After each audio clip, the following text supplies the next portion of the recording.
अस्सलाम वालेकुम नाज़रीन, मैं हूं अरसान खोकर। आप देख रहे हैं प्रोग्राम तब्दीली।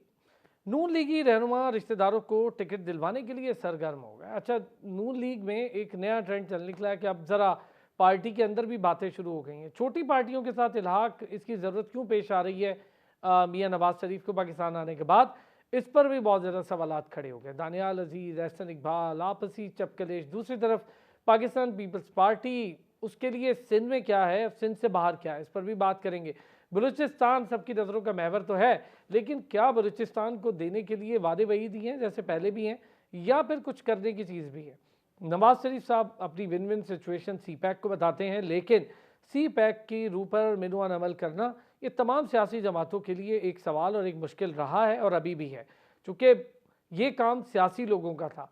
गैस के इशूज़, बिजली के इशूज़, अवामी मसाइल से निकल कर शख्सी मामलात पर मामला है। अफ़गानिस्तान के साथ कैसे आगे बढ़ना है, अमेरिका पाकिस्तान के ताल्लुकात को कैसे देखना है, रशिया के साथ नई राहें कैसे खोलनी हैं, फ़ॉरेन फ्रंट पे किस तरह से आगे बढ़ना है, ये बहुत बड़े बड़े चैलेंजेस हैं। और किस तरह से आपको चाइना के साथ आगे बढ़ना होगा, और सी पैक को लेकर जो चाइना के मुख्तलिफ तहफ़्फ़ुज़ात थे वो अब दूर होते जा रहे हैं, लेकिन उसको दूर करने में मामलात हमारे सियासी शख्सियात के पास आके क्यों रुकते हैं, यहाँ पर मसला क्यों बनता है, इन सारी चीज़ों पर बात करेंगे। इंट्रा पार्टी इलेक्शन को चैलेंज कर दिया गया इलेक्शन कमीशन में पीटीआई के लिए तो मुश्किलात उन्होंने खुद खड़ी की हैं, चाहे वो साइफर केस हो, चाहे दीगर मामला हो। लेकिन इस वक्त जो पाकिस्तान मुस्लिम लीग नून या पाकिस्तान पीपल्स पार्टी और फिर एमक्यूएम, ये तीन अलग अलग तरीके से मामलात को चला रहे हैं, और जेयूआई फे का रोल एक बार फिर अहमियत का हामिल होता जा रहा है। सुहेल इकबाल भट्टी, सीनियर सहाफ़ी तजज़ियाकार, हमारे साथ मौजूद हैं। बहुत शुक्रिया सुहेल भाई आपका भी। सरदार रमेश अरोड़ा थोड़ी देर में हमें ज्वाइन कर लेंगे, पाकिस्तान मुस्लिम लीग नून से उनका ताल्लुक है। जुल्फ़िकार अली बदर साहब पाकिस्तान पीपल्स पार्टी से हमारे साथ। बहुत शुक्रिया जी तमाम हजरात का। सुहेल भाई, एक तो ये जो एक बार फिर हम देख रहे हैं रिश्तेदार, उनके टिकट, तलाल चौधरी, दानियाल अजीज, सारे अपने अपने मामलात में आगे बढ़ रहे हैं, और अब तो पार्टी के अंदर भी आवाज़ें खड़ी हो रही हैं मुख्तलिफ चीज़ों पर। जी बिल्कुल साहब, बहुत शुक्रिया। बिल्कुल दुरुस्त आपने निशानदही की।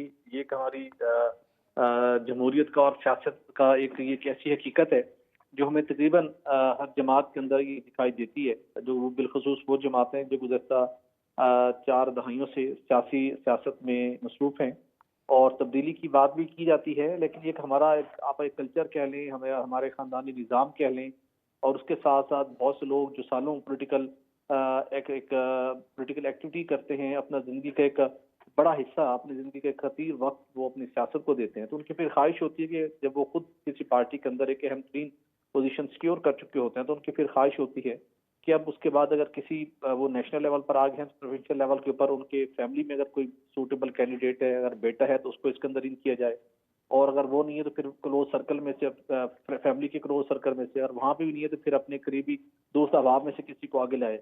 बुनियादी तौर के ऊपर जहाँ पर सियासी जमातें अवाम की जिंदगियां बदलने के दावे करती हैं, जहाँ पर वो इनकलाब लाने की बात करती हैं, लेकिन उसके साथ साथ एक अनफॉर्चुनेटली हमारी सियासत का एक अहम पहलू भी है जो हमारे सिस्टम की एक बहुत बड़ी नुक्स की नकाइज की निशानदही करता है कि अपने खानदान को, अपने कारोबार को, अपनी अपनी ज़ाती मौशियत को तरक्की और उसको तकवीत देने के लिए और उसकी प्रोटेक्शन के लिए ये तस्वुर कर लिया गया है कि आपका पावर कॉरिडोर में होना बहुत ज़रूरी है। बसूरत दीगर आप एक डिस्ट्रिक्ट लेवल पर हैं, तहसील लेवल के ऊपर हैं, आप कोई कारोबार कर रहे हैं तो आपके कारोबार को प्रोटेक्शन नहीं मिल सकती। आप अपने कारोबार को बढ़ाना चाहते हैं तो ये सिस्टम ऐसा है कि आपको एक्सपेंशन नहीं करने देता अनटिल कि आपको पावर कॉरिडोर में आपको सपोर्ट हासिल नहीं है। आपको ये एक सिस्टम की खामियां हैं जिसकी वजह से कई सालों के दौरान एक कल्चर बन चुका है कि आपने सियासत में आना है, आवाम की जिंदगी बदलने की भी आपने बात करनी है, लेकिन उसके साथ साथ आपकी जो अपनी जाती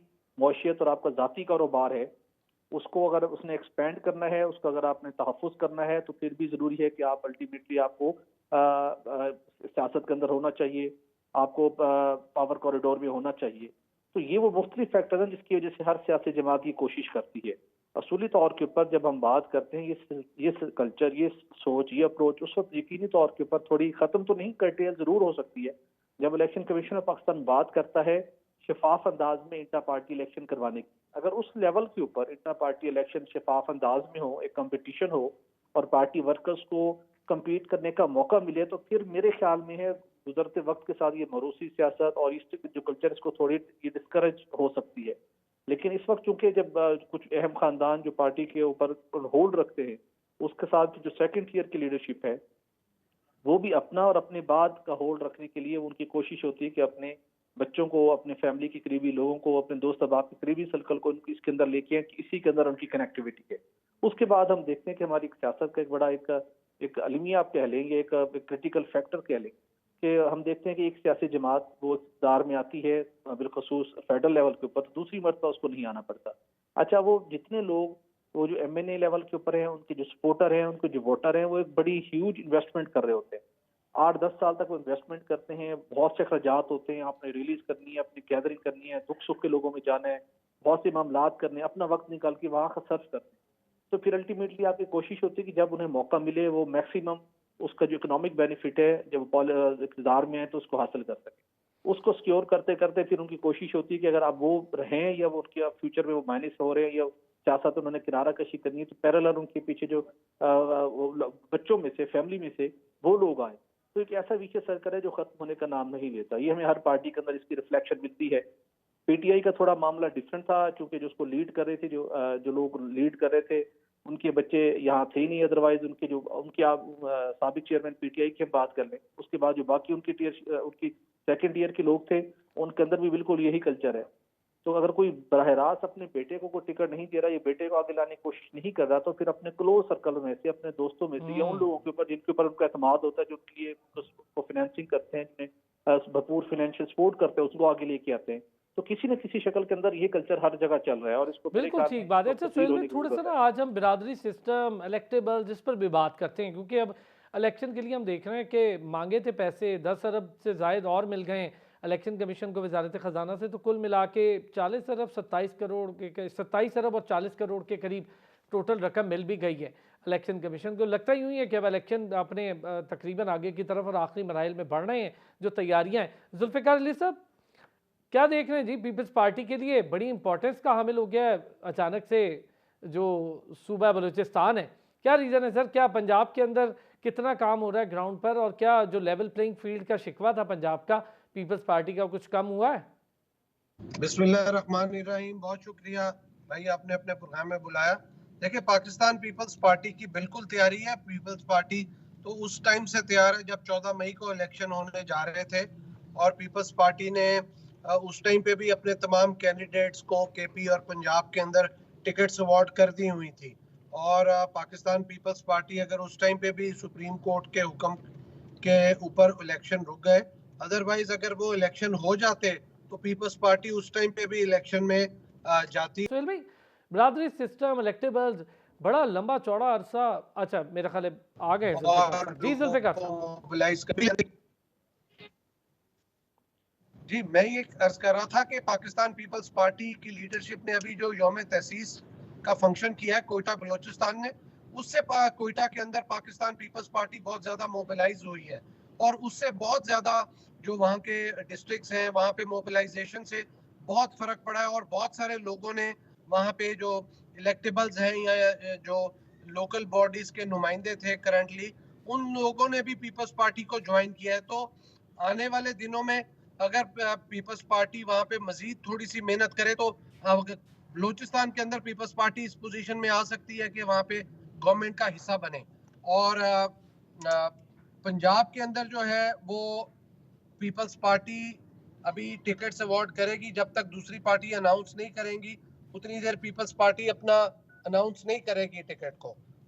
जैसे ही टिकट्स हो जाएंगी दूसरी पॉलिटिकल पार्टीज की, तो वैसे पीपल्स पार्टी अपनी टिकट अनाउंस करेगी कैंडिडेट्स की, और पीपल्स पार्टी पंजाब के अंदर बेहतर पोजीशन लेने की पोजीशन में होगी, पहले से बेहतरी नजर आएगी। और साउथ पंजाब भी, सेंट्रल पंजाब भी बेहतर रिजल्ट देगा पहले से।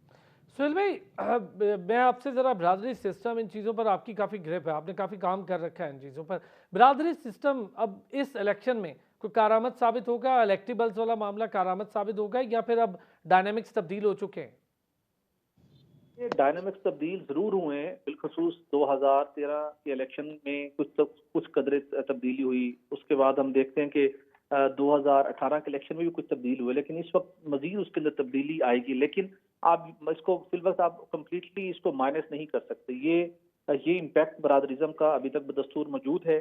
बिलखसूस शहरी कुछ हलकों को आप निकाल दें, उसके अलावा आप थोड़ा सा शहरों से बाहर जाएं तो बहुत से इलाकों के अंदर बिलखसूस हम सिंध की बात करें, साउथ पंजाब की, सेंट्रल पंजाब की बात करें, तो वहाँ पे ये अभी भी इसका बहुत ज्यादा इम्पैक्ट है। और इवन कुछ हलकों के अंदर तो जब भी वर्किंग हुई है, कुछ लोग ऐसे हैं जो अपने बरादरी सेटअप की वजह से, जिन्हें किसी पार्टी की टिकट की जरूरत नहीं है और बरादरिज्म इतना स्ट्रांग है कि वो उस बेस के ऊपर अपनी कौमी असम्बली की नशिस्त हो या सूबाई असम्बली की, वो बआसानी से उसको जीतने में कामयाब हो जाते हैं। लेकिन अगर हम ये कहें कि बरादरी सिस्टम जो 2008 के इलेक्शन में था आज भी उतना मजबूत है, तो ये दुरुस्त नहीं होगा। मेरे ख्याल में वक्त गुजरने के साथ इसके ऊपर काफी अवेयरनेस आई है, लोगों के अंदर, लोगों के ट्रेंड चेंज हुए हैं। बिलखसूस जो हमारे गुज़श्ता 10 सालों के दौरान जो पॉलिटिकल सिनेरियो रहा है उसने बड़ा इम्पैक्ट क्रिएट किया है। उसके साथ साथ जो डिजिटल मीडिया है, सोशल मीडिया है, इसने भी बहुत से ट्रेंड्स को चेंज किया है। अब उन बरादरीज़्म की जहाँ पर बहुत ज्यादा ये कल्चर था, वहां पर भी लोग क्वेश्चन करते हैं, वो सोचते हैं, उनकी सोच में भी तब्दीली आई है। तो वो ये एक फैक्टर तो है, लेकिन अभी हम इसको मुकम्मल तौर के ऊपर इसको रूल आउट नहीं कर सकते। अभी भी उसका इम्पैक्ट मौजूद है और आइंदा इलेक्शन के अंदर भी फरवरी 2024 में जब इलेक्शन होंगे तो बहुत से एरियाज के अंदर हमें इसकी रिफ्लेक्शन हमें देखने को मिलेगी। और यही वजह है कि बहुत से ऐसे उम्मीदवार जो बहुत सी जगहों पे ऐसे एफर्ट कर रहे होते हैं, जिन्होंने अपनी वर्किंग शुरू की होती है, तो वो जाते हैं तो उनके लिए कुछ आसान भी होता है कि अपनी बरादरी कुछ सरबराहान को कुछ एरियाज उन्होंने असाइन कर दिया जाता है एक अपने विजन के साथ और फ्यूचर की कमिटमेंट के साथ। तो वो वहां पर जाकर वह आसानी से लोगों को कन्विंस करते हैं, उनकी हिमायत हासिल करते हैं और लोग उस बुनियाद के ऊपर वोट उन्हें कास्ट करते हैं। ये इफेक्ट अभी मौजूद है।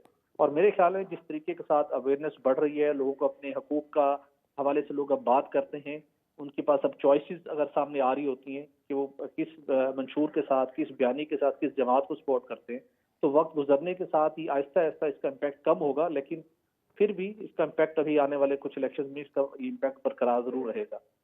जी। अच्छा, एक तो पाकिस्तान मुस्लिम लीग नून के हवाले से जो बड़ी चहमगोइयाँ हो रही हैं, क्या अब नवाज शरीफ मुत्तहद रख पाएंगे? नवाज शरीफ अपनी पार्टी को इलेक्शन से कबल किस तरह से मुत्तहद रख पाएंगे? क्योंकि अब जब दानियाल अजीज़ और एहसन इकबाल के एपिसोड है, उसके बाद राना सनाउल्लाह को ये कहना पड़ा है कि एहसन इकबाल के हवाले से कि दानियाल अजीज़ ने जो तनकीद की है, ये सारा मामला एक टिकट का झगड़ा है। फिर रिश्तेदारों को टिकट देना, इलेक्टेबल्स, बिरादरी सिस्टम, अब ये चीज़ें जैसे सोहेल भाई बता भी रहे हैं कि ये चीज़ें काफ़ी पीछे रह गई हैं और मामलात अब इससे बहुत आगे निकल गए हैं, क्योंकि लोगों की सोच बिल्कुल तब्दील हो रही है। पॉलिटिकल डायनामिक्स बड़ी तेज़ी से चेंज हो रहे हैं। अब तो पाकिस्तान चूँकि इस सोच में भी अब आगे बढ़ना होगा कि अफ़गानिस्तान के साथ, चाइना के साथ, रशिया के साथ, अमेरिका के साथ अपने ताल्लुकात को कैसे वसअत देनी है, क्योंकि ये एक नया और बड़ा चैलेंज है।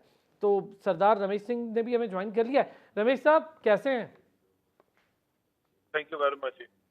रमेश साहब, क्या खबरें आ रही हैं सर ये दानियाल अजीज़ और एहसन इकबाल साहब वाले मामले की, और राना सनाउल्लाह कह रहे हैं ये टिकट का झगड़ा है, लेकिन ये मामला तो काफ़ी सीरियस हैं। क्या नवाज शरीफ साहब के सारे इल्म में है ये सारी चीज़ें? देखिए जी, ये जो हुआ है ये नहीं होना चाहिए था। और एहसन इकबाल साहब हमारी पार्टी के सीनियर रहनुमा है, मर्कजी जनरल सेक्रेटरी हैं। और जिस तरीके से महंगाई का कहा गया, ये एहसन इकबाल साहब की तो मिनिस्ट्री का काम नहीं था कि महंगाई को उन्होंने देखना है। वो तो एक प्राइस कंट्रोल एक वो थी और ओवरसाइट का था। बट आप जहाँ तक बात कर रहे हैं, वो उनका असूली मौकफ है। और एहसन इकबाल साहब तो उसने बड़ा वाज़ेह तौर पे कहा जी कि मेरा एक असूली मौकफ है, और वो मौकफ ये है कि हम किसी ऐसे शख्स को टिकट ना दें जो पार्टी छोड़ के जा चुका है, और हमें वहाँ पे ऐसे शख्स को टिकट देना चाहिए जो कि पार्टी का वर्कर हो, जिसकी पार्टी की लिए खिदमत हो। तो अभी लेट्स सी, अभी तो इट्स टू अर्ली, कोई टिकट का फाइनल नहीं हुआ। उसमें जो भी टिकट अप्लाई करेगी वो पार्टी की एक पूरी बनी हुई है बिल्कुल ठीक। पार्लियामेंट अच्छा, लेकिन रिपोर्ट। सरदार साहब ये फिर खबरें जो गर्म होती हैं कि रिश्तेदारों को टिकट देने की वजह से जो मुताद्दिद रहनुमा हैं वो काफ़ी नाराज़ हैं, तो क्या इसमें इस पर भी कोई बात हो रही है? पहले ही आपके शाहिद खाकान अब्बासी साहब भी नाराज़ बैठे हैं, साइड पर हैं, वो तो इलेक्शन में हिस्सा ही नहीं लेना चाह रहे, वो तो कहते हैं बड़ी खराबी देख रहा हूँ। देखिए, दानियाल अजीज हमारे भाई हैं, काबिल एहतराम है, और हमें महसूस कोई भी नहीं चाहेगा हमारी पार्टी का कि हमारे पुराने साथी हैं, हमारे ताल्लुक भी कोई भी नहीं चाहेगा। और ये इंशाल्लाह आप देखेंगे ये चीज़ें सेटल डाउन हो जाएंगी। और बट मौकफ तो वो तो बता दिया बरमला कि जी मेरा मौकफ यही है कि हमें पार्टी के जो वर्कर हैं उनको नजरअंदाज नहीं करना चाहिए, और पार्टी के वर्कर्स को कंसिडर करने का जो जिसके अंदर अहलियत और जो इलेक्शन जीत सकता है, जो वहाँ पे मजबूत उम्मीदवार है, उस मजबूत उम्मीदवार को हमें टिकट देना चाहिए। तो बोर्ड टिकट तो एहसन इकबाल साहब तो पार्लियामेंट बोर्ड के अंदर एक वो है ना, बाकी भी तो वहाँ पे लोग, मियां साहब खुद हैं, शहबाज साहब हैं, मरियम साहबा हैं, बाकी सारी सीनियर क्यादत उसमें मौजूद है, वो एवेल्युएट करेगी पूरी क्यादत। तो बाकियों ने अप्लाई किया, उसमें अहमद इकबाल साहब ने टिकट के लिए अप्लाई किया हुआ है। तो अभी टिकट का तो हतमी फैसला नहीं हुआ ना, ये तो अभी फैसला होना है। ठीक हो गया। यहाँ पर लेंगे एक छोटा सा ब्रेक, हमारे साथ रहिए। Welcome back. जुल्फिकार साहब ये बताइएगा, जहांगीर बदर साहब के टाइम पर फिर भी पीपल्स पार्टी हमें दिखता था कि पंजाब के अंदर काफ़ी एक्टिव है। फिर ये टास्क काफ़ी अरसे बाद कमर ज़मान कायरा साहब को सौंपा गया, फिर दीगर हजरात भी इसमें काम करते रहे। लेकिन पंजाब में जिस तरह की पाकिस्तान पीपल्स पार्टी की एक ज़माने में स्टैंडिंग्स थी, अब वो दिखाई नहीं दे रही। इसकी कोई बड़ी रीज़न क्या है, और फिर सिंध से बाहर पीपल्स पार्टी का क्या स्टेक है? देखिए, जब जहांगीर बदर साहब सियासत करते थे उस टाइम पे उनके पास सिर्फ एक ही काम होता था, लोगों के साथ राब्ता। तो फिर with the passage of time जब पीपल्स पार्टी को मैनेज करके मनूवर करके हुकूमतों से निकाला गया, फिर इलेक्शन मनूवर किए गए, मैनेज्ड इलेक्शन थे, फिर बीबी का बाहर जाना, फिर बीबी का वापस आना, फिर बीबी का शहीद हो जाना, फिर पीपल्स पार्टी का हुकूमत में आना, और फिर लोगों के साथ राब्ते का फुकदान होना, फिर उसके बाद 2013-18 में उस तरह की लोगों के साथ कनेक्टिविटी ना होना। तो इससे पीपल्स पार्टी के जो ग्रास रूट पे बहुत सारे लोग थे या वोटर थे या सिंपैथाइजर थे, उनमें से बहुत सारे डोरमेंट हो गए, कुछ छोड़ के चले गए, कुछ ने सिंपैथी रखी लेकिन वोट किसी और पार्टी को डाल दिया। तो इसकी कोई एक वजह नहीं थी, इसकी डिफरेंट जो है रीजंस थे, और उसके ऊपर पीपल्स पार्टी, लेकिन ग्राउंड पे आज भी आप ग्राउंड पे जाएं तो लोगों का पीपल्स पार्टी की तरफ रुझान है। वो चाहते हैं कि पीपल्स पार्टी की जो तंजीमें हैं वो हमारे साथ राब्ता रखें, ताकि एक राब्ते का फुकदान ना हो, तो पीपल्स पार्टी दोबारा उस प्रेशर से बल्कि उससे ज्यादा जोर से वापस आ सकती है। कॉज पीपल्स पार्टी के जो लोग पुराने या बुजुर्ग हो गए हैं, अब उनके बच्चे जवान हो गए हैं, उनके बच्चों की शादियां हो गई हैं, रिश्तेदारियां हो गई हैं, तो वो जो फैमिली साइकिल है ना, सर्कल है, वो बढ़ गया है, और उसके बढ़ने से फिर दोस्ती और फिर रिश्तेदारी वो बढ़ गई है। अब हमें उनको कनेक्ट करने की जरूरत है। एक दफा कनेक्ट करेंगे, दोबारा से राब्ते में आएंगे, तो पीपल्स पार्टी को दोबारा से वो तकवीयत मिल सकेगी। लेकिन उसके लिए लोकल तंजीमों का और जिले और डिस्ट्रिक्ट तंजीमों का लोगों के साथ डेली बेसिस पे राब्ता करना बड़ा जरूरी है। This is one of the main reasons. Otherwise leadership तो हर घर के अंदर नहीं जा सकती, हर बंदे से राब्ते में नहीं रख सकती। ये तो नीचे लोगों को डेलीकेट किया होता है कि वो लोगों से जाके मिले, लोगों से राब्ता रखें। तो ये मेन वजह है। अदरवाइज ये कि पीपल्स पार्टी जैसे कोई ऐसा शख्स आता है तंजीम में जो लोगों के साथ राब्ते में हो, ग्रास रूट में भी हो, पुराने लोगों को भी जानता हो, एनर्जी भी हो, और काम भी करना चाहता हो, और उसकी क्रेडिबिलिटी कैरेक्टर भी अच्छा हो, तो मैं नहीं समझता कि लोग उससे बाहर जाएंगे। लोग उसकी तरफ माइल होंगे और पार्टी को दोबारा से जो है ये चीज स्ट्रेंथन करेगी।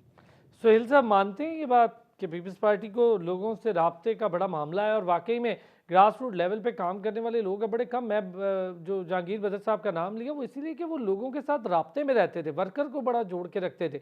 उसके बाद कमर ज़मान कायरा साहब भी वो काम उस तरह से नहीं कर पाए शायद। जी बिल्कुल, आपने दुरुस्त निशानदेही की। देखिए, पीपल्स पार्टी वक्त गुजरने के साथ उन्होंने पंजाब के अंदर जो उनके फुटप्रिंट थे वो बहुत वीक होते गए। बिलखसूस जब 2008 के में मरकज के अंदर उनकी हुकूमत थी, उस वक्त पाकिस्तान पीपल्स पार्टी की जो तवक्कुआत थी, बिलखसूस पंजाब के अंदर जो एनर्जी क्राइसिस हुआ और उसके साथ साथ एक के साथ अंडरस्टैंडिंग भी थी, जिसके तहत पीपल्स पार्टी को इस बात का इदराक हो चुका था कि उन्हें सिंध का जो अपना किला है उसको बस मजबूत रखना होगा। मरकज के अंदर आने के लिए पंजाब के अंदर फिल वक्त उनके पास स्पेस नहीं है, क्योंकि नून लीग बहुत तेजी के साथ वहां पर इमर्ज हुई। अल्टीमेटली 2013 में नून लीग ने पंजाब की बेसिस के ऊपर सिक्योर की फेडरल गवर्नमेंट, और उसके बाद भी फिर हमने देखा कि पीपल्स पार्टी तंजीमी लिहाज से भी वहां पर कमजोर होती गई। उनका अपने सपोर्टर के साथ, अपने वोटर के साथ जो कॉन्टेक्ट था वो वीक होता गया। वहां से वो उस तरीके से वो नहीं कर पाए, और उनका फोकस कराची और सिंध तक महदूद हो गया कि अल्टीमेटली सिंध गवर्नमेंट को सिक्योर किया जाए। और इस दौरान नून लीग को मजीद वहां पर पेनिट्रेट करने का मौका मिला, और इस दौरान पीटीआई भी वहां पर उसने आके सिक्योर किया, और पीपल्स पार्टी का और नून लीग का जो वोट बैंक था वो बहुत तेजी के साथ शिफ्ट हुआ पीटीआई की जानिब। तो पंजाब में तो अब वो सूरत हाल नहीं है कि पीपल्स पार्टी वहां पर रिवाइव कर सके। और अभी आपने देखा होगा पीपल्स पार्टी ने अभी जो भी रिसेंटली अपनी पॉलिटिकल कैंपेन भी स्टार्ट की है, तो अभी तक आपको पंजाब के ऊपर कुछ ज्यादा उनका फोकस दिखाई नहीं दे रहा होगा। ये अलबत्ता जरूर है कि जब पीडीएम की गवर्नमेंट इक़्तिदार में आई अप्रैल 2022 में, उस वक्त मुस्लिम लीग नून के कायद नवाज शरीफ और आसिफ अली जरदारी के मबैन एक डिस्कशन थी, एक अंडरस्टैंडिंग थी, और फर्स्ट ईयर की लीडरशिप के जरिए से ये बात मीडिया तक भी पहुंची थी कि ये जो एक कोलैबोरेशन है, एक जो कोऑर्डिनेशन है, ये आने वाले इलेक्शंस में रिफ्लेक्ट होगा। और जो पीपल्स पार्टी पीडीएम की गवर्नमेंट को सपोर्ट कर रही है, उसके इवज आने वाले इलेक्शन में पंजाब में इम्कान है कि कोई सीट एडजस्टमेंट नून लीग करेगी और पीपल्स पार्टी को वहां पे रिवाइव करने का, ये थोड़ा अपने आप को दोबारा सिक्योर होने का मौका मिलेगा। लेकिन उसके बाद हमने देखा कि सिनेरियो बहुत से चेंज हुए और जो एक्सपेक्टेशन से बढ़कर चेंजेस आई, इस्तेहकाम पाकिस्तान पार्टी वहां पर सामने आई, और उसके बाद जो पीपल्स पार्टी का एक थोड़ा सा मार्जिन पैदा हुआ था पंजाब के अंदर पेनिट्रेट करने का, तो वो स्क्यूज हो गया। और इस तेजी के साथ स्क्यूज हुआ कि अल्टीमेटली बिलावल भुट्टो को और पीपल्स पार्टी की क्यादत को, आईपीपी को, मुस्लिम लीग नून की बी टीम या ज़ेली पार्टी कहने का मजबूरन कहना पड़ा। क्योंकि जहां जिस हद तक पीपल्स पार्टी दोबारा पंजाब में रिवाइव हो सकती थी, जो दोबारा एक्सपीरेट हुई थी पाकिस्तान तहरीक इंसाफ की जो क्यादत थी 9 मई की वाकयात की वजह से, वो रजा रुपोश है, मंजर आम से गायब है, या अदालतों में है, मुकदमात का सामना है। तो एक स्पेस पैदा हुई थी दोबारा पीटीआई कुछ साउथ पंजाब में, सेंट्रल पंजाब में कुछ जगहों पे वो दोबारा रिवाइव कर सकते थे, लेकिन वो स्पेस बहुत तेजी के साथ कैप्चर कर लिए इस्तेहकाम पाकिस्तान पार्टी। तो अब दोबारा उनके लिए कोई वहां पर स्पेस हमें दिखाई नहीं देती। तो मेरे ख्याल में इसी वजह से जो बिलावल भुट्टो बहुत ज्यादा तनकीद का निशाना बनाते हैं, नून लीग को महंगाई लीग कहना हो या लाटा कहना हो, तो इससे इजतनाब नहीं करते। अच्छा, फिर ये भी और है अपना सुहेल दबाव साहब के लोग शायद इस्तेहकाम पार्टी को जनूबी पंजाब के लिए जो हमेशा नारा लगता था, अब उसकी पार्टी भी समझ रहे हैं, प्रॉपर पार्टी। जी बिल्कुल ऐसा है, जाहिर है वो सिनेरियो ऐसा बन चुका है कि अल्टीमेटली लोगों की ट्रेंड, सोच, अप्रोच तब्दील हो जाती है। और उसके बाद अभी तक तो पीपल्स पार्टी ने कोई कंक्रीट एफर्ट नहीं की कि पंजाब के अंदर दोबारा अपनी खोई हुई सियासी ताकत को बहाल करने के लिए, अपनी पॉपुलैरिटी को वहां पर लाने के लिए, लोगों को कन्विंस करने के लिए। तो अभी तक तो वहां पर दिखाई नहीं देते। शायद वो थोड़ा सा केपी की और बलूचिस्तान के अंदर फोकस करना चाहेंगे, लेकिन उसके साथ साथ जब वो आगे बढ़ते हैं तो उनके लिए अपने लिए सिंध में और कराची में बहुत बड़ा महाज है जो नून लीग ने जीडीए के साथ, उसके साथ एमक्यूएम के साथ एक इत्तेहाद बनाया है, और वहां पर वो इनकी मजीद मुश्किलात भी पैदा कर रहे हैं। तो पीपल्स पार्टी को अल्टीमेटली अब न सिर्फ कराची सिंध को बचाना है, वहां पर इनकी इत्तेहादी उनके खिलाफ जो इत्तेहाद कायम हुआ है उससे बचना है, उसके साथ उनकी कोशिश है कि खैबर पख्तूनख्वा और बलूचिस्तान के कुछ पॉकेट्स के अंदर पेनिट्रेट किया जाए। तो ये बात आपकी मुश्किल बिल्कुल सही है कि ये जो इत्तेहाद और फिर सीट एडजस्टमेंट वाला मामला है, ये इसी टर्म पे ये पीडीएम की गवर्नमेंट थी, और लग भी यही रहा था कि शायद, और अभी भी यही हालात तो ऐसे ही हैं कि किसी एक के पास सिंगल मेजॉरिटी दिखती तो नहीं, लेकिन अभी तो खैर इलेक्शन दूर हैं। पर सरदार रमेश साहब, ये जो पीपल्स पार्टी की सूरत हाल हम डिस्कस कर रहे हैं पंजाब के लेवल पे, तो नून लीग की सूरत हाल सेम, अगर हम पंजाब से बाहर निकल के देखें, खासतौर पर सिंध में, तो सेम सूरत हाल है, कोई अलग नहीं है। नून लीग ने क्या सोचा है सिंध के लिए? नहीं जी, आप क्यों कंपैरिजन कर रहे हैं? सिंध में इंशाल्लाह अभी आपने देखा है कि हमारी लीडरशिप भी तब्दील हुई है और मियाँ साहब भी सिंध तशरीफ लेके जा रहे हैं, और इंशाल्लाह कराची के अंदर कराची की आवाम जो है वो मियाँ साहब को एडमायर करते हैं। क्योंकि कराची के अंदर 2013 में जब हमारी हुकूमत आई थी तो हमने देखा कराची के अंदर जितनी बदअमनी थी, जितनी दहशत गर्दी थी, वहाँ का जो बिजनेसमैन था वो तो कराची छोड़ने था, वो तो भाग रहा था। तो मियाँ साहब ने अपनी, जो हम हमेशा बात करते हैं कि जो हमारा वो 4 साल जो हमें मिले मियाँ साहब को, उन 4 साल दौर में मियाँ साहब ने जहाँ पे 11,000 मेगावाट बिजली सिस्टम के अंदर लेके आए, वहाँ पे हमने सबसे ज्यादा जो काम किया वो दहशत गर्दी, इंतहापसंदी पे और जो बदअमनी थी उस पर काम किया। तो मैं तो खुद बहुत सारे कराची से मिला हूँ। कराची जो है वो तो कहते हैं कि मियाँ साहब को हमेशा हम उनका शुक्रिया अदा करते हैं। लाइक सिंध के अंदर भी हमने देखा हमारी हुकूमत रही है, जहाँ हम साबिक साहब हमारे चीफ मिनिस्टर रहे हैं सिंध के अंदर, वो पाकिस्तान मुस्लिम लीग नून का अभी भी वोटर मौजूद है। और इंशाल्लाह आप देखेंगे आइंदा आने वाले इलेक्शन में पाकिस्तान मुस्लिम लीग नून सिंध के अंदर भी, लाइकवाइज बलोचिस्तान के अंदर भी और केपी के अंदर भी हमारी जो तंजीम है पाकिस्तान मुस्लिम लीग नून की, वो फाल है और वो अपना वो काम कर रही है। और आप ये हमारी जो जमात है, हम इसको जब कहते हैं फेडरेशन की जमात, और हर जगह पे हमारे नुमाइंदे मौजूद है, हमारे वर्कर्स मौजूद है, हमारे वहाँ की लोकल लीडरशिप मौजूद है। और आप देखेंगे सिंध के अंदर इंशाल्लाह इस दफा पाकिस्तान मुस्लिम लीग नून अपनी सीट्स भी लेके आएगा और वहाँ पे हमारे MPs भी होंगे और MNS भी होंगे। लेकिन रमेश साहब, जिस तरह से गौस अली शाह या दीगर बड़े नामवर लोग थे मुस्लिम लीग नून के साथ सिंध में, अब बशीर मेमन साहब क्या कोई बहुत बड़ा इम्पैक्ट डाल लेंगे सिंध के अंदर?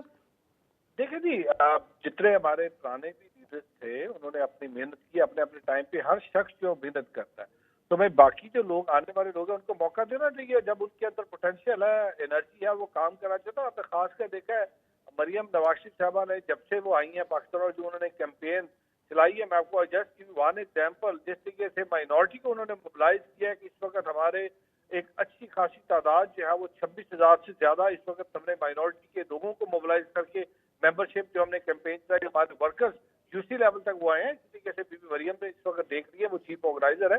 तो हमारी बाकायदा स्ट्रेटजी है। बशीर मेमन साहब एक विजन लेके आए और इंशाल्लाह आप देख रहे हैं सिंध के अंदर बशीर मेमन साहब भी काम कर रहे हैं। हमारे बाकी जो सिंध के अंदर हमारे जो साथी हैं इस तंजीम को हम फाल कर रहे हैं डिविजनल लेवल पे, डिस्ट्रिक्ट लेवल पे, and then after that UC level तक हमारी तंजीम कर रही है। तो आप क्यों अंडरमाइन कर रहे हैं बशीर मेमन साहब को? इंशाल्लाह बशीर मेमन साहब भी हमारे साथी हैं और वो काम करके प्रूव करेंगे। और बहुत सारे लोग जो उन पर क्वेश्चन करते हैं, ये वो बिल्कुल बशीर मेमन साहब परफॉर्म करेंगे तो रिजल्ट देंगे हमें। बात पहले भी तो मिफ्ता इस्माइल साहब भी तो कराची से थे, लेकिन वो भी नाराज कर दिए, फिर वो भी बहुत नाराज हैं।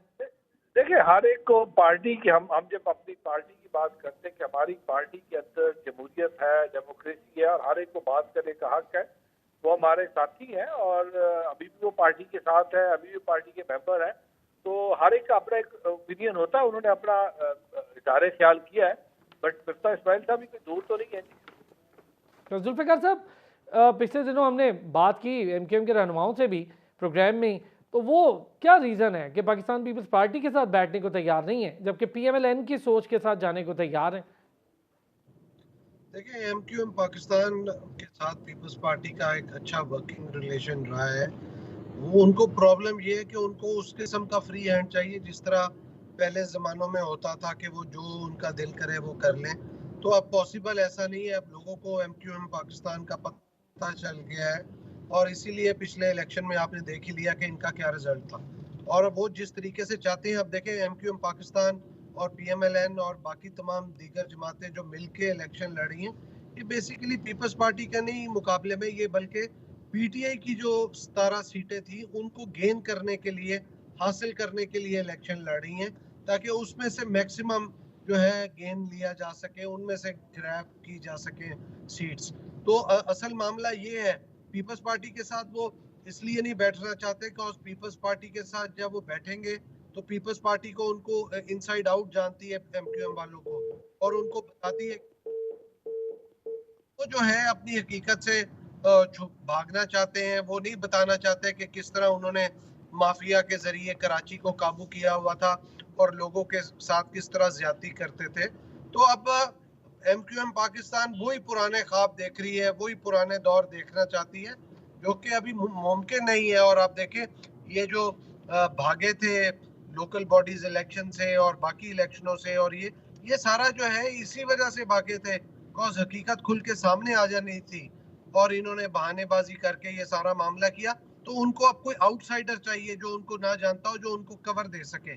और मैं समझता हूँ पीएमएलएन इस टाइम पे बेस्ट पार्टी है जो उनके साथ मिलके इलेक्शन लड़ेगी, जिससे एमक्यूएम को भी एक कंधा मिलेगा और पीएमएलएन को भी कंधा मिलेगा। दोनों एक दूसरे के कंधे पे जो है सपोर्ट लेके आगे चलेंगे। बहुत शुक्रिया जुल्फ़िकार अली भदर साहब, सोहेल इकबाल भट्टी साहब, रमेश सिंह अरोड़ा साहब हमारे साथ मौजूद थे। तीनों हज़रात का बहुत शुक्रिया। यहाँ पे लेंगे एक ब्रेक और ब्रेक से आएंगे तो कुछ दीगर मामलात हैं उस पर भी बात करें। वेलकम बैक जी। मैंने जैसे कि कहा था कि ब्रेक से पहले ज़रा खूब हमने पॉलिटिकल इन्वायरमेंट को डिस्कस किया। अब पाकिस्तान की इन्वायरमेंटल पॉल्यूशन, इन्वायरमेंट, माहौलियाती तब्दीली, इन चीज़ों पर बात करेंगे। स्मोक बार बार हर साल ऐसा क्यों हो रहा है कि बार बार हम स्मोक की आवाज़ सुनते हैं, बार बार हम बच्चों के स्कूल बंद करके बच्चों को स्कूल जाने से रोकते हैं, और यही टोटल अभी तक हम देख रहे हैं कि कोई कारआमद फार्मूला और कोई ऐसा दिखाई नहीं दे रहा। और एयर क्वालिटी इंडेक्स क्या चीज़ है, क्यों हम एयर क्वालिटी इंडेक्स की तरफ क्यों नहीं जाते? हम पाकिस्तान में हमारी जो फ़िज़ाई आलूदगी है उसके ख़ात्मे के लिए क्या इक़दाम उठा सकते हैं, और फिर इसको कंट्रोल करने के लिए शॉर्ट टर्म या लॉन्ग टर्म क्या प्लानिंग होती हैं जो हम हमेशा से नज़रअंदाज कर जाते हैं। और इससे पिछले साल, उससे पिछले साल इन सारी चीज़ों पर बात करते ही आ रहे हैं। फिर इस साल यही मसला हमारे सामने खड़ा है और लोग तेज़ी से बीमार हो रहे हैं, वायरल इन्फेक्शंस बढ़ रहे हैं, गला, आँखों के मामलात चले, फिर गले के मामलात, फिर नज़ला, ज़ुकाम। आखिर ये मामला जाके किस तरह से कंट्रोल होगा, कैसे रुकेगा और महकमा तहफ़्फ़ुज़ माहौलियात को आलूदगी से बचाव के लिए आखिर इक़दाम उठाने क्या हैं? इन सारी चीज़ों पर बात करेंगे। डॉक्टर ज़ैनब नईम, माहिर माहौलियाती आलूदगी हमारे साथ मौजूद हैं, माहिर माहौलियाती तब्दीली हैं, हमारे साथ मौजूद हैं। फिर नईम अहमद साहब ने हमें ज्वाइन किया है और साथ ही साथ हमें हनीफ कमर साहब ने भी, मुनीर अहमद साहब ने हमें ज्वाइन किया है, माहिर माहौलियाती आलूदगी और माहौलियाती तब्दीली हैं। फिर हनीफ कमर साहब हमारे ब्यूरो चीफ हैं। चूँकि पिछला साल भी हनीफ कमर साहब से बात होती रही तो मैंने सोचा ज़रा इस साल भी पूछ के देख लेते हैं कि क्या कुछ तब्दीलियाँ ऐसी हैं जो हुई हैं या क्या कोई ऐसे इकदाम या पैरामीटर्स उठाए गए कि जिससे कुछ बेहतरी हो सकती है। तो चलें जी, तीनों माहिर हज़रात हमारे साथ मौजूद हैं। डॉक्टर ज़ैनब साहिबा, बार बार एक ही चीज़ हम देखते हैं, एयर क्वालिटी इंडेक्स पे बात करते हैं, बार बार हम माहौलियाती तब्दीली, उसके असरात, आलूदगी, फ़िज़ाई आलूदगी, फिर कचरा ऐसे ना फेंकें, बच्चों के स्कूल बंद कर दें, यही सारी चीज़ें, यही सारे पैरामीटर्स हैं जो पिछले कई सालों से हम अपना रहे हैं। इससे ज़्यादा क्या है? क्यों हम बार बार इस माहौलियाती आलूदगी का शिकार हो जाते हैं, ख़ास तौर पे फ़िज़ाई आलूदगी? जी, थैंक यू सो मच। इसकी कई वजूहात हैं। सबसे पहले तो जो सबसे बड़ी वजह है इसकी कि जो पुरानी गाड़ियाँ हैं, जिनका धुआँ बहुत ज़्यादा ज़हरीली गैस जो रिलीज़ करते हैं, हमारे यहाँ जो ओल्ड व्हीकल्स हैं, उनकी वजह से सबसे ज़्यादा ये पॉल्यूशन कॉज़ होती है। ये कोई ऐसा नया मसला नहीं है जो हम अभी फ़ेस कर रहे हैं, ये कब से चला आ रहा है, लेकिन क्योंकि अदम तवज्जो की वजह से ये मसला बढ़ता जा रहा है। एयर क्वालिटी इंडेक्स बेसिकली एक ऐसा स्केल है जो कि डेवलप किया गया है इंटरनेशनल ऑर्गेनाइजेशंस ने, जिसकी रैंकिंग होती है 0 से 500 तक। अगर तो आपकी हवा में आलूदगी का तनासुब 100 से लो आ रहा है या अप टू 100 आ रहा है, तो इसका मतलब है कि हवा में आलूदगी काबिल बर्दाश्त है या it's an ambient air quality. लेकिन अगर वो 100 से ऊपर चला जाता है, तो इसका मतलब है कि आपकी हवा में पीएम 2.5 जिसको पार्टिकुलेट मैटर कहते हैं, वो बहुत ज़्यादा है। अब जो कि स्मॉग की बात हो रही है, स्मॉग बेसिकली ये कॉम्बिनेशन होता है धुएँ का और धुंध का। अब धुआँ, इसमें कई किस्म का जो पॉल्यूशन है, धुआँ वो बनता है और फिर वो धुंध के साथ जब मिलता है तो उसकी वजह से आपको आपकी जो हद नज़र निगाह है वो आपको नज़र नहीं आता, कुछ भी विज़िबिलिटी रिड्यूस हो जाती है। इसके अलावा इसके टॉक्सिसिटी या इसमें ज़हरीले मादे इतने ज़्यादा होते हैं जो मुख्तलिफ़ किस्म की बीमारियाँ कॉज़ करते हैं, फेफड़ों की, आँखों की। और ये ख़ास तौर पे जब मौसम बदल रहा होता है, थोड़ा-सा मौसम सर्द होने लगता है, तब ज़्यादा फैलती है। इसके अलावा इसकी एक वजह है कि जो आपकी ओवरऑल आपके खित्ते में जो हवाएँ चलती हैं, जिसको हम अंग्रेज़ी में वेस्टर्ली विंड्स कहते हैं, यानी कि जो आपकी इंडियन साइड से जो हवाएँ चलती हैं, उनका हुँ। रुख इस तरफ होता है, तो वहाँ से भी जो है पॉल्यूशन या कोई भी हवा में वो मौजूद है ऑलरेडी स्मोक, तो वो हमारी तरफ आती है। इसकी तीसरी वजह ये है कि जो माहौलियाती तब्दीली हो रही है ऑलरेडी, जो हम इंडस्ट्रीज़ का धुआँ है और ऑलरेडी जो डस्ट मौजूद है हवा में, उसकी वजह से ये एक तरह से बढ़ जाती है स्मॉग। अब ये शुरू से होता आ रहा है, ये कोई नई बात नहीं है। जितनी ज़्यादा पॉल्यूशन होगी, जितनी ज़्यादा डस्ट होगी, जितनी ज़्यादा इंडस्ट्रियल एमिशंस होंगी, धुआँ निकलेगा पुरानी गाड़ियों का, तो ये हर दफ़ा ये ऐसे ही होगा, चाहे हम जितनी भी पॉलिसीज़ बना लें। तो पॉलिसीज़ बना लेना इसका एक सॉल्यूशन नहीं है, जब तक कि हम इसको ऑन द ग्राउंड रिड्यूस नहीं करते। अभी आप देख रहे हैं कि लॉकडाउन्स लग रहे हैं, स्मार्ट लॉकडाउन्स लग रहे हैं, बच्चों के स्कूल बंद कर रहे हैं, तो कितना बड़ा ओवरऑल आपकी एजुकेशन पे, इवन आपकी इकोनॉमी पे भी इसका इम्पैक्ट आ रहा है। स्मोक की वजह से मोटरवेज़ बंद हो रही हैं। तो ये जब मौसम चढ़ता है तभी हमें याद आता है कि अब स्मोक शुरू होने वाली है, लेकिन हम पहले से इसके लिए कुछ करते नहीं हैं। तो एक तो सबसे बड़ी बात, हमने कुछ अर्सा अच्छा पहले 2017 डॉक्टर ज़ैनब, मैं ज़रा आज आप लोगों से ये भी डिस्कस करूँगा। आपने बड़ी डिटेल हमें काफ़ी सारी चीज़ें बताई हैं। मुनीर साहब भी साथ हैं। मैं ज़रा इस पर, मुनीर साहब, तमाम चीज़ें मेरा ख़्याल है डॉक्टर ज़ैनब ने कवर कर ली हैं कि जो वजूहात हैं। एक हम हर बार ये सोचते हैं जी वो भारत की तरफ से फसलें जलाई जाएँगी, फिर उसका धुआँ यहाँ आएगा, फिर स्मोक बनेगा। फिर एयर क्वालिटी इंडेक्स के कंट्रोल करने के लिए मुख्तलिफ दुनिया भर में इक़दामात किए जाते हैं। हम पता नहीं कब करेंगे। तीसरा आपकी गाड़ियाँ, उनका चेक एंड बैलेंस, और फिर पेट्रोल और ये सारी चीज़ें, और फिर डीजल पर चलने वाली गाड़ियाँ, धुआं छोड़ने वाली गाड़ियाँ। ये कोई बहुत मुश्किल काम है मुनीर साहब कि इसको कंट्रोल करके अपने बच्चों को माहौलियाती आलूदगी से बचाएं? बिल्कुल बात आपकी सही है कि कोई इतना ज़्यादा मुश्किल काम नहीं है और डॉक्टर ज़ैनब ने तो बहुत तफ़सील के साथ इसकी वजूहात भी बयान कर दी और ये क्या फिनोमेना है। वो भी बयान कर दिया और हमारे यहाँ इल्म तो बहुत सारी चीज़ों का है, लेकिन उसके ऊपर अमल नहीं हो पाता। पॉलिसीज़ भी हैं, लेकिन अगर हम पिछले चंद सालों में देखें, तो हमने जो कार्बन सिंक्स हैं, यानी दरख्त जो हैं, वो हमने बहुत ज़्यादा तल्फ़ कर दिए हैं। हुँ। और आपके दरख्त जो हैं वो आपकी कार्बन को सिंक करते हैं और नतीजा ये होता है कि आपको बेहतर हवा मिलती है। और जब हमने वो सारा ख़त्म कर दिया और आपके यहाँ कोई कार्बन एमिशंस को रोकने का तरीका नज़र नहीं आता, हालाँकि आपकी पॉलिसीज़ के अंदर मौजूद है। अगर आप मुख्तलिफ़ शहरों के देख लें तो सुबर्ब्स में ब्रिक ये ईंटों के भट्टे मौजूद हैं। और दूसरा ये है कि आपकी फसलें काटने के बाद जो आग लगाई जाती है वो इंडिया में भी लगाई जाती है पड़ोसी मुल्क में और जैसे आपने कहा कि मगरबी हवाएं जो हैं वो जब इस तरफ को चलती हैं तो वो उधर का धुआं भी इस तरफ को ले आती हैं। तो क्या हमें ये मालूम नहीं है? ये हमें सब कुछ मालूम है तो क्या इसके तदारुक के लिए वक्त से पहले कोई इकदामात नहीं किया जा सकते? यकीनन किए जा सकते हैं अगर हमारी हुकूमती इदारे जो हैं वो इस तरह एफिशिएंट हों तो ये हो सकता है। अगर वो एफिशिएंट नहीं होंगे तो ये नहीं हो सकता। अब जो हमारे बड़े शहर हैं वहाँ पे जो गाड़ियाँ हैं उनकी तादाद मिलियंस में है। लेकिन उनकी जो क्वालिटी है कि क्या वो सड़क पर चलने के काबिल हैं? क्या वो कार्बन एमिशंस उनकी क्या हैं? क्या हम उसको रोक सकते हैं या नहीं रोक सकते हैं? तो लेकिन मेरा ख़्याल है कि अगर हम पॉलिसीज़ के ऊपर अमल करें और कुछ सख्त हिफाजती इक़दामात करें, तो इस चीज़ को रोका जा सकता है और इसके लिए शायद हमें शहरियों के अंदर भी कुछ ऐसी आगाही की मुहिम चलाने की ज़रूरत है और उनको बताने की ज़रूरत है कि रोज़मर्रा इक़दामात जो वो कर रहे हैं और वो उसको ना करें जिससे माहौल के अंदर आलूदगी पैदा होती है। फिर अच्छा, मैं डॉक्टर साहब आपके अब साथ अब अब डॉक्टर अब ज़ैनब के अब साथ ना ज़रा साइंटिफिक चीज़ें हैं, 2-3 चीज़ें आपसे पूछना चाहूँगा। मैं ज़रा हनीफ कमर साहब को भी इन कर लेता हूँ। हनीफ साहब, सर पिछले साल भी यही हम आपसे पूछ रहे थे और मेरा ख़्याल है इस साल भी हम आपसे यही पूछ रहे हैं। अच्छा चलें, मैं जब तक हनीफ साहब आते हैं, डॉक्टर साहब साइंटिफिक बुनियादों पर मुनीर साहब आपसे चले मैं पूछ लेता हूँ पहले। मुनीर साहब, साइंटिफिक बुनियादों पर क्या कुछ ऐसा है जो किया जा सकता है और माहौलियाती आलूदगी के साथ जो फ़िज़ाई आलूदगी ख़ास तौर पे जिसका हम शिकार बहुत ज़्यादा हैं, कभी गले, कभी आँख, कभी नाक की बीमारियों का, तो क्या साइंटिफिक चीज़ें जो दुनिया भर में हो रही हैं और हमारे यहाँ नहीं हो रही? देखें, अब दुनिया में ऐसी मशीनें भी बन गई हैं जो आपकी कार्बन एमिशंस को सक कर लेती हैं। नतीजा ये होता है कि आपकी सारी हवा जो है वो साफ़ हो जाती है। हम वो चीज़ें भी कर सकते हैं। दूसरी बात ये है कि आर्टिफ़िशियल रेन कोई बहुत ज़्यादा बड़ा वो कह लें कि उसमें कोई बहुत ज़्यादा रॉकेट साइंस नहीं है। वो भी हम उसको भी इस्तेमाल कर सकते हैं। और अभी सुना है कि बहुत सारे करोड़ रुपए जो हैं इस काम के लिए रखे गए हैं, चाइना से माहिरीन आएँगे।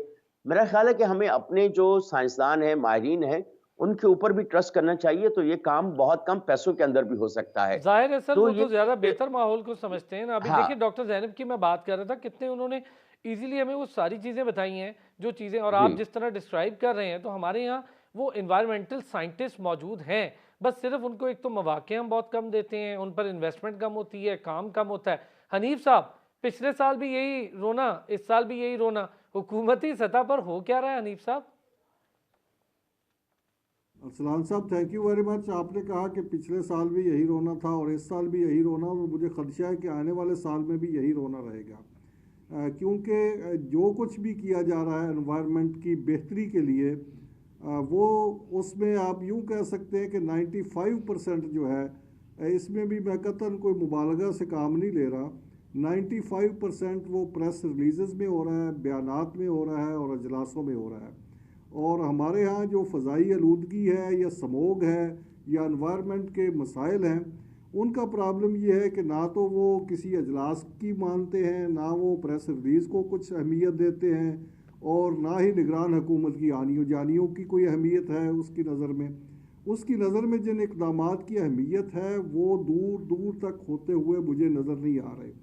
ये जो एनवायरनमेंट की बेहतरी है, या बेहतरी तो दरकिनार आप समझें कि इस एनवायरनमेंट को अगर आपने रहने के काबिल बनाना है तो उसके लिए आपको 2 सतह पे कम अज़ कम इक़दाम करने होंगे।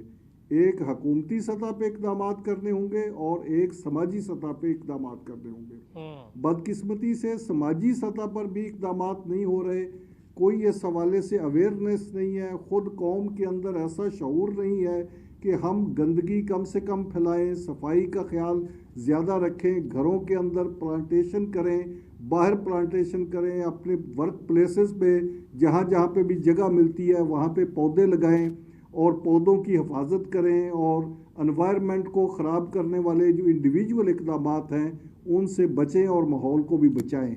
ये ना तो अज़ खुद शऊर है और ना ही इस हवाले से कोई ऐसी मैसिव किस्म की कंपेन लॉन्च की गई है कि जिससे कोई अवामी शऊर की बेदारी हो। तो अच्छा, इसलिए एक और समाजी चीज़ भी है सतह ना पर सर, तो इंडस्ट्रियल वेस्टेज, हनीफ कमर साहब, इंडस्ट्रियल वेस्टेज वो ज़मीन के अंदर भी पॉल्यूशन पैदा कर रहा है, ज़मीन के ऊपर भी पॉल्यूशन पैदा कर रहा है। डॉक्टर ज़ैनब साहबा, इंडस्ट्रियल वेस्टेज इसको तो कंट्रोल किया जा सकता है, ये भी हम कंट्रोल नहीं कर सकते, क्या कहती हैं? बिल्कुल अरसलान साहब, ये बात भी ठीक है, इंडस्ट्रियल मैं जरा वेस्टेज डॉक्टर की भी ज़ैनब बात साहब, ठीक है। डॉक्टर ज़ैनब के पास से आपके पास आता हूँ, हनीफ कमर साहब। जी डॉक्टर ज़ैनब साहबा। सबसे बड़ी बात ये जो आप इंडस्ट्रीज की बात कर रहे हैं ना, इसके लिए हमारा प्राइवेट सेक्टर ऑन बोर्ड होना बहुत ज़रूरी है और हम बजाय इसके कि महंगे महंगे सॉल्यूशंस की तरफ जाएं, अगर हम पब्लिक प्राइवेट सेक्टर को प्रॉपरली, ये जो गैप आ रहा है इंडस्ट्री एकेडेमिया पब्लिक सेक्टर का, इसको ख़त्म होने की ज़रूरत है। हमारे पास हमारे लोकल सॉल्यूशंस मौजूद हैं इंडस्ट्रियल वेस्टेज के लिए। आपकी जो इस साल की नेशनल क्लीन एयर पॉलिसी आई थी शुरू में, साल के शुरू में, उसमें एक बात हुई है सर्कुलर इकोनॉमी की। सर्कुलर इकोनॉमी क्या है कि आपको अपना ओवरऑल जो वेस्ट है उसको रिड्यूस करना है, यानी कि पूरी सप्लाई चेन में आप जो प्रोडक्ट बना रहे हैं उसकी लाइफ साइकिल, उसका जो वो क्या आपके कूड़ेदान का हिस्सा बनता है या वो रीयूज किया जा सकता है, उसको रीपर्पस कर सकते हैं या उसको किस तरह से रिसाइकल कर सकते हैं, वो उसका जिक्र है। उसके लिए आपके जो स्टार्टअप्स हैं, बड़े इंडिविजुअल्स हैं जो बड़े बड़े काम कर रहे हैं, लेकिन मसला वहीं आता है कि उन स्टार्टअप्स को प्राइवेट सेक्टर तक एक्सेस, फाइनेंस तक एक्सेस और पब्लिक सेक्टर की ओनरशिप की ज़रूरत है, ताकि वो सॉल्यूशंस जो उनके पास मौजूद हैं, हमारे मुल्क में बड़े अच्छे अच्छे सॉल्यूशन मौजूद हैं, ताकि वो उसको इम्प्लीमेंट कर सकें। ये कोई हार्ड एंड फास्ट चीज़ नहीं है कि स्मॉग को ओवरकम करना बहुत बड़ा चैलेंज है। अगर आपके लोकल सॉल्यूशंस को आप स्केलेबल कर सकें, प्राइवेट सेक्टर को ऑन बोर्ड लेकर आएँ अपनी हर पॉलिसी में, ना कि आप ये शुरू कर दें कि जी प्राइवेट सेक्टर तो पलूटर है, वो पॉल्यूशन कॉज कर रहा है। आप बजाय ब्लेम गेम के आपका प्राइवेट सेक्टर इन्वेस्टमेंट लेकर आते हैं, उनको बिठाएं, उनको एक गाइडलाइन दें कि हमारे मुल्क का ये बहुत बड़ा मसला है, हमें इसको हल करना ज़रूरी है, तो बैठ के बात करें उन चीज़ों पे। जब बिल्कुल तक ठीक है, मैं ये ये आपकी गैप बात नहीं बिल्कुल होगा इससे तब तक अग्री कि नहीं हो हमें सकता। प्राइवेट सेक्टर को भी अवेयरनेस के लिए, हनीफ साहब आप बताइएगा, गवर्नमेंट लेवल पे लाहौर भर में हम स्मोक स्मोक स्मोक, अब तो लाहौर से निकल के मुझे लगता है इस्लामाबाद की भी यही सूरत हाल है कि हालात बहुत बुरे हैं, गला, नज़ला, खांसी, बुखार, ये बीमारियां आम हो रही हैं। तो क्या हुकूमती सतह पर कोई काम हो रहा है? और फिर शहरों को इतना फैला रहे हैं, बड़े शहर होंगे तो कंट्रोल करना भी मुश्किल होगा। ये जो इंडस्ट्रियल वेस्टेज की आप बात कर रहे हैं, इस हवाले से तो लाहौर और उसके गिरदो नवा में बड़ा काम हो रहा है। जो महकमा माहौलियात है वो उसके इंस्पेक्टर्स जाते हैं और इंडस्ट्रीज़ का वो चेकअप करते हैं और उसके बाद उसको या सील कर देते हैं या जुर्माना कर देते हैं, और फिर जुर्माने के बाद 8 दिन बाद वही जुर्माना भी पे करता है और उसके बाद जुर्माने के साथ इजाफी रकम पे करके वही इंडस्ट्री दोबारा काम कर रही होती है। तो इससे सिवाय इसके कि आप इंडस्ट्री को डैमेज कर रहे हैं, एनवायरनमेंट को कोई फ़र्क नहीं पड़ रहा। एनवायरनमेंट अगर आपने बेहतर करना है तो इंडस्ट्री के दरमियान और एकेडेमिया के दरमियान लीकेजेस पैदा करने होंगे आपको, और यूनिवर्सिटीज़ के अंदर रिसर्च करानी होगी और उसी रिसर्च की बेस पर आपने अपनी इंडस्ट्री को अपडेट करना होगा। अनफॉर्चुनेटली एकेडेमिया में और इंडस्ट्रियल सेटअप में कोई लिंकेजेस उस तरह का है नहीं जिस तरह का होना चाहिए, और इस मामले में हुकूमत के इदारों का भी जो कोऑर्डिनेशन है वो भी नहीं है। और ये सिर्फ लाहौर की बात नहीं है, आप लाहौर से बाहर जाए, बहावलपुर में भी स्मोक की यही सूरत हाल है। वहाँ तो इतनी इंडस्ट्री नहीं है, वहाँ पे जो एग्रीकल्चरल वेस्टेज है उसकी वजह से आ रही है। अब आप किसानों को ये तो कह रहे हैं कि जी वो अपनी फसलों को जलाएं ना, तो उनको अल्टरनेट आप सोल्यूशन क्या दे रहे हैं कि अगर वो फसलों को ना जलाएं तो वो क्या करें? उसके लिए भी आपके यहाँ बायो केमिकल के प्लांट्स और इस तरह की जो इंडस्ट्री अपना यूनिवर्सिटीज़ जो हैं उन्होंने रिसर्च दिया ये कि आप एग्रीकल्चर जो वेस्टेज है उसको भी यूज़ में ला कर उसको एनवायरमेंटल फ्रेंडली भी बना सकते हैं और उसको ज़मीनों के लिए भी बेहतर बना सकते हैं। बिल्कुल ठीक है। मैं इसके ज़रा लिए मुनीर साहब गवर्नमेंट के से भी, लिए आपने करने बड़ी का अच्छी काम है। बात कही है कि हम उसके वेस्टेज को और फिर किसानों को मुनीर साहब कोई हल दे नहीं रहे कि आपने फसलें नहीं जलानी, बस सिर्फ कह रहे हैं कि ये नहीं करना, लेकिन उसका कोई दूसरा सोल्यूशन तो होना चाहिए। जी तो जैसे वीट जी थ्रेशर्स है ना, गंदुम को हम थ्रेश करते हैं, इसी तरह से वेस्ट थ्रेशर भी आ गए हैं और वेस्ट को जो खास तौर पर हमारी ज़राअत की जो वेस्ट है उसको रीयूज करने के तरीके भी आ चुके हैं। लेकिन इन तरीकों को किसानों तक फ्राहम करना और आसान तरीकों से फ्राहम करना ये तो हुकूमत की जिम्मेदारी है।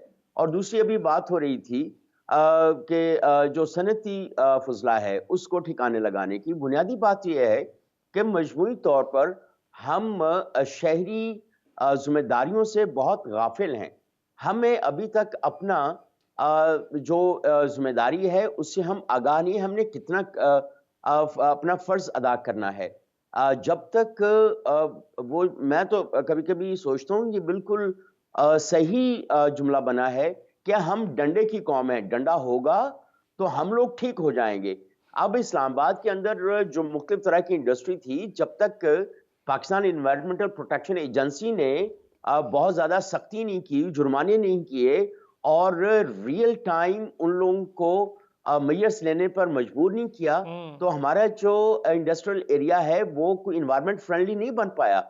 तो अब थोड़ा-सा जो हमारे सनअतकार हैं या इस तरह की जो स्टील मिल्स हैं या ईंटों के भट्टे हैं या दूसरे, इनको थोड़ा-सा खुद भी देखना चाहिए कि हम क्या कर रहे हैं अपनी थोड़ी-सी बचत के लिए। अब इसका ये एक तरीका हो सकता है कि हुकूमत इनको आसान किस्तों के ऊपर जो नई टेक्नोलॉजी है, वो इनको फ़राहम करे। अब वो ज़िगज़ैग किल्न भी आ गए हैं कि जिससे आपका जो माहौल है, उसके अंदर बहुत ज़्यादा कार्बन्स नहीं जाती जो ईंटों के भट्टे वाली है।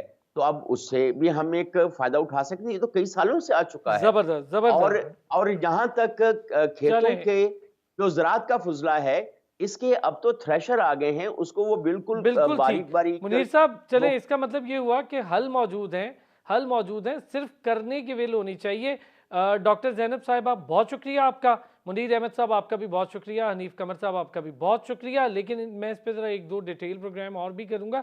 हम खुद भी अपनी अंडरस्टैंडिंग को बढ़ाएँगे, खुद भी समझेंगे, लोगों के लिए अवेयरनेस पैगाम भी है ये कि आप सबकी ज़िम्मेदारी है माहौलियाती आलूदगी में अपना हिस्सा ना डालें और माहिर मौसमियाती तब्दीली दोनों हज़रात जो कुछ बता रहे थे उसको बेहतर तरीके से समझे सुने।